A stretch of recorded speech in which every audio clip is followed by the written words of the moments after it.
काठमाडौँको सेकेन्ड दिन बाबु रातभरि 5 चोटि भमिट गरेर उठ्दैछ।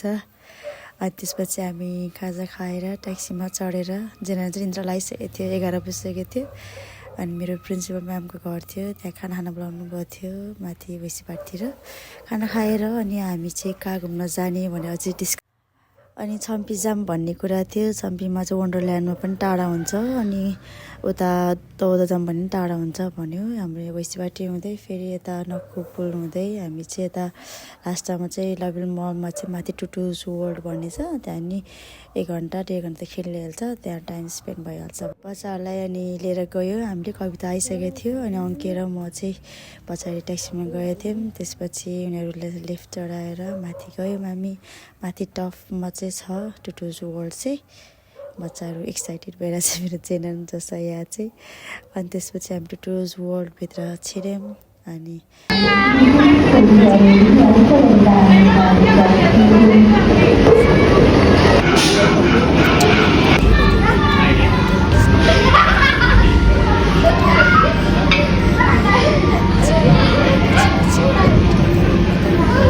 उनीहरूलाई रमाइलोको लागि लिएर जे होस् बाबुहरूले बाबु र नानीहरू चाहिँ सबै इन्जोय गरेको थियो। सबै गेमहरू चाहिँ मजाले चाहिँ उनीहरूले गरेर खेलेर चाहिँ भ्याएको थियो होइन।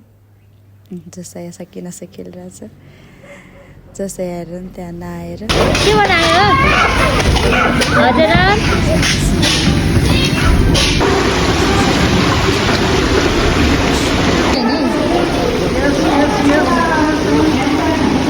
फिसहरू गर्ने के गर्ने। फेरि माथि छुट्टै रहेछ, त्यहाँ पनि किचन कर्नर टाइपकोदेखि लिएर पुलिस कर्नर सबै माथिबाट चाहिँ भ्यू देखेको थियो यस्तो खालको। अनि मैले झालबाट खिचेको। अनि गाडीहरू पनि थियो, गाडीमा पनि चढ्ने सबजना इन्जोय गरिरहेको थियो। घरि लोड गरेको रे उसले फ्रुट्सहरू भेजिटेबल्सहरू गाडीमा।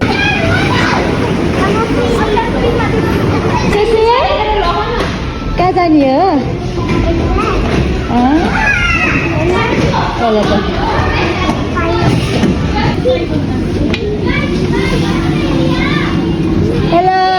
Guys hi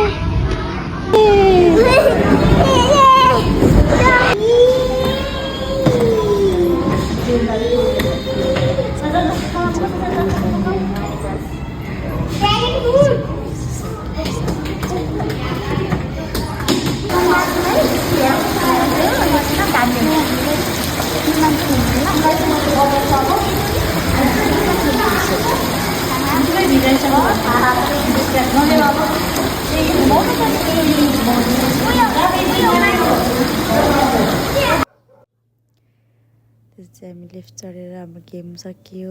almost 1 our 20 minutes जति चाहिँ खेल्यौँ हामीले।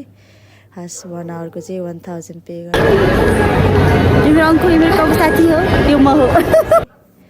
अनि त्यसपछि हामी ट्याक्सी कुद्नुसम्म चाहिँ यहाँ बाहिर वाटर फाउन्टेन थियो, त्यहाँ उनीहरू हेर्न थाल्यो, उफ्रिन थाल्यो। कोही को माथि चढ्ने रोडमा बेलुका आएको भए पो dad TV Gagan and this is mom TV Jati Maya and Gagan is super fast love fast मेरो साथीहरू अनि हाम्रो 4 जना बच्चाहरू रमाइलो भयो आजको सेकेन्ड डे। त्यसपछि 2 जना घर जानुभयो, बाबु एडवन र कविता बाई बाई गर्दैछ। त्यसपछि अर्को मम टिभी र ड्याड टिभी पनि घर जानुभयो, बाई बाई। अनि हामी चाहिँ राति मेहन्दी लाएर म र अङ्कु चाहिँ गफ गर्दै बस्यो। उसले क्रिसमस गिफ्ट पाएको कि मेहन्दी, अनि त्यही भएर त्यसको पनि युज गर्नु पऱ्यो नि त, अनि गफ गर्दै गयो। Thank you so much.